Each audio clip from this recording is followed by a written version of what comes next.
I'm a 25-year-old guy who always knew my younger brother Ryan, 23, was the golden child.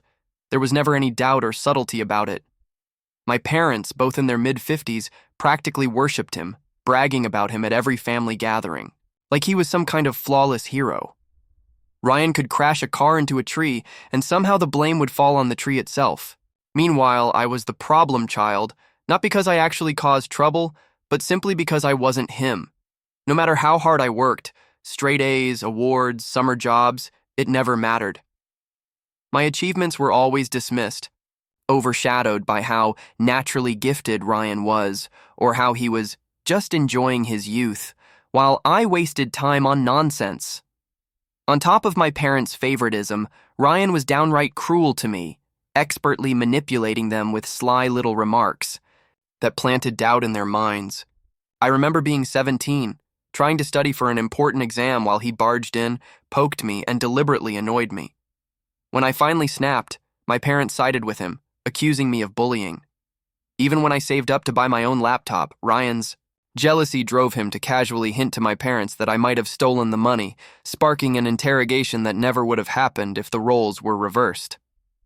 As I grew older, I distanced myself from their toxic drama, focusing on self-improvement and saving money, while Ryan drifted through life like it was one long vacation, changing jobs, chasing useless hobbies, coasting through college funded by our parents. Then came Zoe, Ryan's loud, attention-craving girlfriend who thrived on drama and desperately needed to be the center of attention. At first, I ignored her, assuming she'd be gone soon like all of Ryan's others. But she stuck around and soon started targeting me, offering fake compliments, asking overly personal questions about my workouts, dropping suggestive comments, and pushing boundaries with late-night texts. She was bold, too bold, making subtle advances I was disgusted by, but careful enough never to get caught. One night, after dinner, she cornered me in my room, confessing boredom with Ryan and trying to kiss me. I rejected her firmly, warning her to stay away or I'd expose her. Instead of backing off, she flipped the script the very next day, crying to my parents that I had tried to force myself on her. The house felt cold, my parents stiff and distant, Ryan glaring at me like I'd committed some unforgivable crime. Despite my desperate protests and explanations, no one believed me. They never asked for proof or listened to my side. They had already made up their minds. My father coldly told me to pack my things and leave, while my mother wouldn't even meet my eyes. I wanted to scream, to rage against their blindness and injustice, but I knew the truth didn't matter to them. I was always the black sheep, and arguing would only confirm it. From that very moment, I understood with painful clarity that I no longer had a place among these people. They had made that painfully obvious. So, without looking back, I packed a bag and left behind everything I had ever known. Getting kicked out was one thing, but realizing how easily they did it without a flicker of hesitation or remorse was a deeper wound. They discarded me like trash, as if I were nothing more than a stranger, not their son who had shared over 20 years of his life with them. The silence was the worst part. No calls, no messages, not even a casual, "Are you okay?" from my own mother. It was as if I had been erased, cut off completely from a family I thought I belonged to. Only later did I grasp that maybe this brutal severance was, in its own harsh way, for my own good. I had almost nothing left, a battered duffel bag filled with a few clothes, some savings from odd jobs, and my car. There had been no grand plan for this sudden upheaval. The first nights were spent huddled in my car, cold and uncomfortable, far from any kind of comfort or safety. But surviving was the only option. Word of my situation spread through the family like wildfire, and eventually, my cousin Lucas called. He was the only one who saw through the lies Zoe spread, the only one who stood by me without question. Lucas had been my closest ally since childhood, always there to protect me whenever Ryan tried to undermine me. He offered me a place to stay, a lifeline in a sea of rejection. For a few days, I stayed with him, trying to pull myself together, though I knew I couldn't overstay. I didn't want to be a burden, even though he insisted otherwise. Eventually, I moved on, but we kept in touch, his support a rare constant. Soon after, I found a temp job in a warehouse. Low pay, grueling hours, but I was in no position to be choosy. I scraped together enough to rent a tiny, cramped room in a shared house with paper-thin walls where I prayed my roommates wouldn't be addicts or worse. Then I took a second job, nights at a gas station, working back-to-back shifts with barely any sleep. It was brutal. I ate cheap, slept in my car between shifts, and pushed through the exhaustion. Every moment spent angry or feeling sorry for myself was wasted time. I couldn't afford that luxury. Meanwhile, Ryan's life was a stark contrast. AI's non-stop parade of parties, vacations, and flashy new toys, all funded by my parents. I tried not to check his social media, but sometimes curiosity got the better of me. Each post was a fresh stab, Ryan living it up, still flaunting pictures. With Zoe, squandering their family's money with reckless abandon, it infuriated me, not just because it was unfair, but because I knew exactly how it would end. Ryan had never worked a real day in his life. No skills, no ambition, no plan. He was burning through his inheritance like it was endless. And when it ran out, I knew who he'd turn to, but that wasn't my problem, not anymore. I focused all my energy on survival, then on rebuilding. Within a few months, my warehouse job stabilized, and I took every extra shift I could. I lived frugally. Every dollar saved was a small victory. Once I had a cushion, I dared to dream bigger. I devoured books on finance, investing, and entrepreneurship, learning how money worked, how to save it, and how to grow it. I began teaching myself to code, starting with the basics, just enough to pick up freelance gigs online. At first, money was meager. Small website designs, blog posts, digital tasks, $10 or $20 here and there. It was slow going, but I was determined. Every job added experience, connections, and positive reviews. Gradually, I landed bigger projects, building websites for local businesses, running digital marketing campaigns, even some app development. The day I earned my first $1,000 in a month from freelancing, I felt like I had finally broken free. That money wasn't just income, it was proof that I could escape the grind and build something of my own. After a year of struggle and growth, I moved out of that dingy shared house into a small but decent apartment all on my own. No more noisy, unpredictable roommates. No more waking up wondering if my things would still be there. For the first time, I had a place that was truly mine. With that stability, I quit the warehouse job and went full-time into freelancing. Without the physical exhaustion of grueling shifts, I could pour all my focus into growing my business. I expanded my skill set, learning search engine optimization, digital advertising, and e-commerce strategies. I built websites that actually helped clients grow their revenue. Word of mouth spread, and clients started coming to me instead of the other way around. By the second year, I wasn't just surviving, I was thriving. I had no debt, a healthy savings account, and the freedom to work on my own terms. But I didn't stop there. I began thinking long-term, dreaming of scaling beyond freelancing.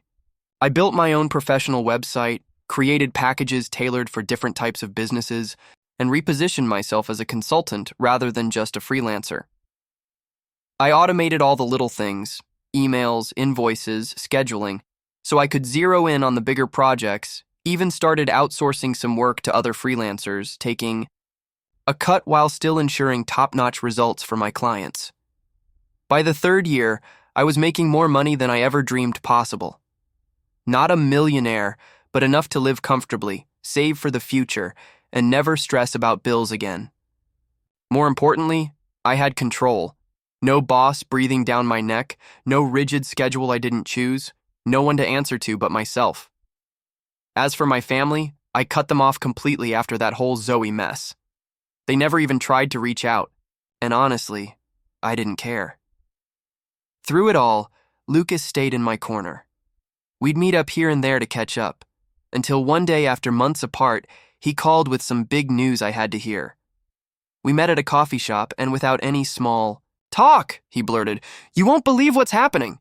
He told me Ryan's perfect life was crumbling. Flashy vacations stopped, the endless social media flexing slowed, money problems hit hard. Ryan had tried some half-baked business scheme that blew up spectacularly, burning through his savings. With nothing to show for it, still clueless about holding a real job. People say you learn who your true friends are when you hit rock bottom. Ryan learned that the cruel way. The same party crowd who cheered him on vanished the moment he was no longer useful. But the real shocker? Zoe.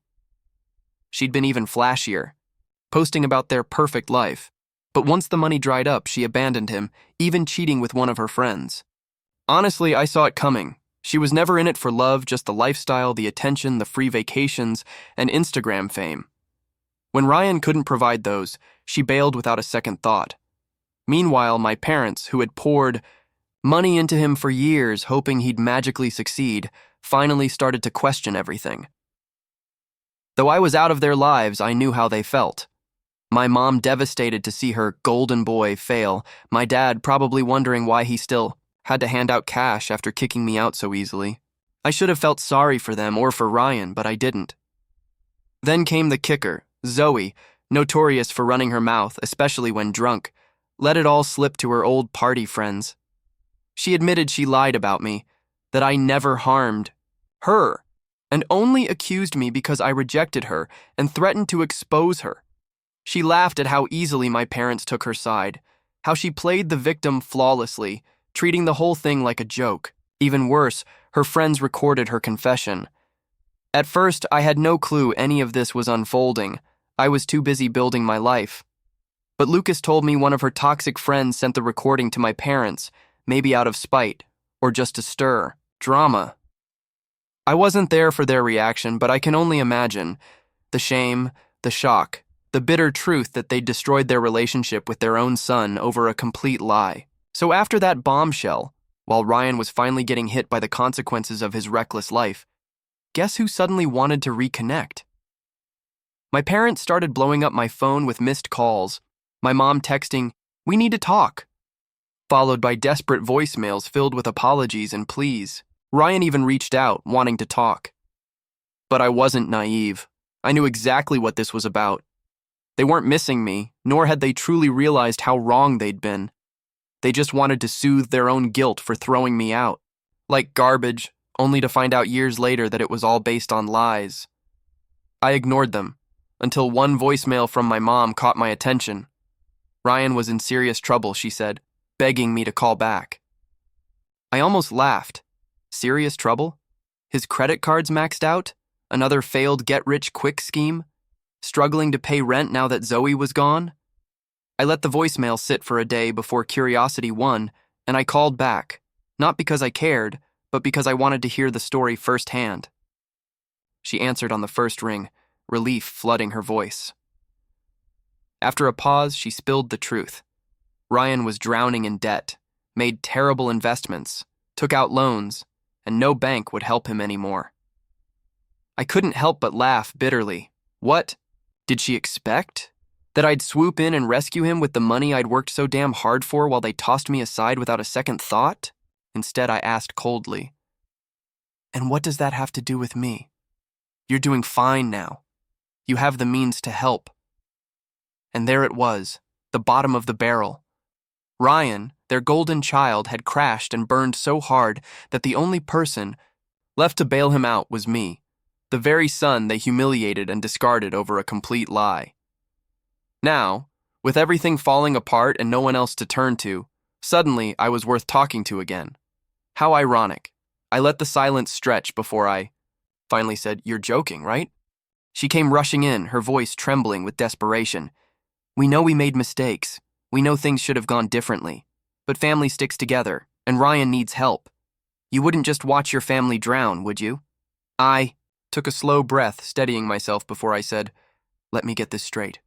You all chose to believe a liar over me, threw me out without a second thought, ignored me for years, and now that Ryan has finally wrecked his life beyond repair, you expect me to fix it? Sweetheart, it's not that simple." I cut her off, cold. But instead of telling her to shove off like I wanted, I said, "Let me think about it," and hung up. I wasn't really considering it. I just wanted to leave them hanging, to let them wrestle with the uncertainty that maybe, just maybe, I'd come to save their golden boy, the perfect son they never appreciated. Let them hope. Let them wait.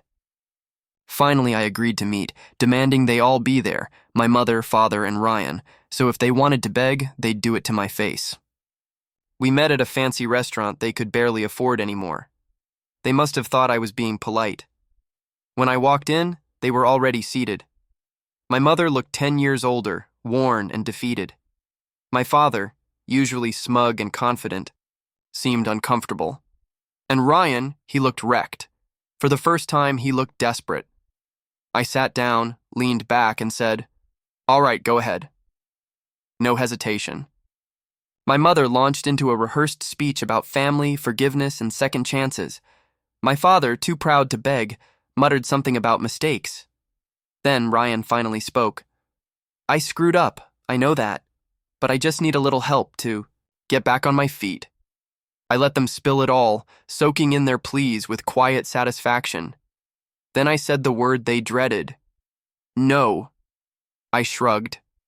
"I'm not helping you." My mother gasped sharply. "Sweetheart, be reasonable." "Reasonable," I echoed. "What wasn't reasonable was how you abandoned me, only to crawl back now that your golden child's luck finally ran out." Ryan tried. "Dude, I'm your brother." "No, you're not," I said flatly. "You stopped being my brother the moment you threw me under the bus." He opened his mouth to argue, but I wasn't done. I pulled out a $100 bill, slammed it on the table, and said, "Buy yourself some dignity." Then I stood and walked away, years of anger, resentment, and frustration draining out of me like a river breaking its banks. They sat there, staring at the bill like it was an insult, which, honestly, it was. Months passed, life went on. Had spent years grinding to ensure I'd never have to rely on anyone. Now, I could finally enjoy the fruits of my labor. My business flourished, my circle remained solid, and I felt a peace I hadn't known in years. Meanwhile, my family was spiraling. Ryan's world unraveled fast. Debts piled up, every bailout spent, lines of credit maxed, loans defaulted on. Desperation drove him into shady schemes, quick money hustles that only dug his grave deeper. Unpaid debts to dangerous people led to fraud charges, embezzlement accusations, and a federal case that crushed him utterly. He was arrested, tried, and sentenced. The golden boy, once spoiled and entitled, was now a prisoner, broke, alone, and abandoned with no one left to rescue. Him. My parents? They were devastated, but not because their son had become a criminal. No, what broke them was that their perfect image, the golden child, had shattered. Years of bending over backward, throwing money at problems that couldn't be fixed with cash, all for nothing. Every bridge they burned with me, every time they pushed me away, they wished they could take it back. Too late. By then, I was miles ahead, thriving and indifferent. Then came Zoe's comeback, just when I thought the past was buried. Months ago, she resurfaced, not directly, but through shady social media posts dripping with passive-aggressive shade. I ignored it at first, better things to do than entertain a bitter ex. But then she went further, contacting my clients, planting seeds of doubt about my integrity. One client even asked me point blank if I knew her. That was the last straw. I called my lawyer, and the gloves came off. Remember that drunken video from years ago where Zoe admitted to lying about me? That footage became our ace in the hole. It proved her pattern of deceit, her malicious intent to destroy my reputation. We filed a defamation lawsuit. Once she saw we had the video, she scrambled, trying to backtrack, claiming her posts were just venting, not lies. But it didn't matter. The video crushed her credibility. The court saw through her act. She tried to play the victim, but the judge wasn't buying it. The verdict was brutal. Liable for defamation, ordered to pay damages, and forced to publicly apologize, admitting her lies. Her influencer career evaporated overnight. Followers abandoned her, brand deals vanished, and her social media presence plummeted. Zoe tried to stir up trouble, but this time, she paid the price. Life's good now. Business is booming. I'm expanding, landing bigger clients, attending exclusive networking events I wouldn't have dreamed of years ago. The drama with my family? A closed chapter. I'm finally free.